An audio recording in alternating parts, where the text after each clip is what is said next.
अहो, हा, सकाळी दादाचा फोन आला होता. काय म्हणत होता? तो म्हणत होता हक्क सोड पत्रावरती सही कर. होय. त्या बदल्यात तुला 10 लाख रुपये कॅश आणि आईचं काय असतील तेवढे दागिने देतो, पण तेवढी सही कर. अरे वा, जा की मग. माझी तर कसलीच तक्रार नाही. आणि हा, एक अट पण आहे बर का. ती अट कशी आहे की तू ज्या वेळेस हक्क सोडपत्रावरती सह्या करशील ना, त्यावेळेस आई वडिलांकडून भावांकडून 1 रुपया पण तू आणणार नाहीस, की कसला दागिना पण मागणार नाहीस.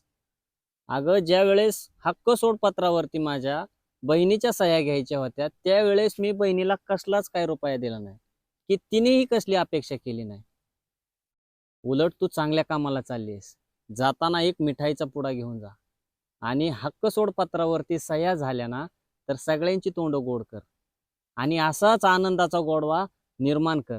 जसा माझ्या बहिणीमध्ये आणि माझ्यामध्ये गोडवा आहे ना, तसाच तुझ्या भावात आणि तुझ्यामध्ये गोडवा असला पाहिजे बघ. आपल्याकडे शेती आहे. 1 वर्ष पिकलं तर 4 वर्ष टिकतंय. हा, काही गरज नाही आपल्याला कशाची. एक काम कर, त्यांना फोन करून सांग की उद्या येते, मी सह्या करते म्हणून. उधळीन जीव हो, तुझ्या सांगते मी पायी त्यांना.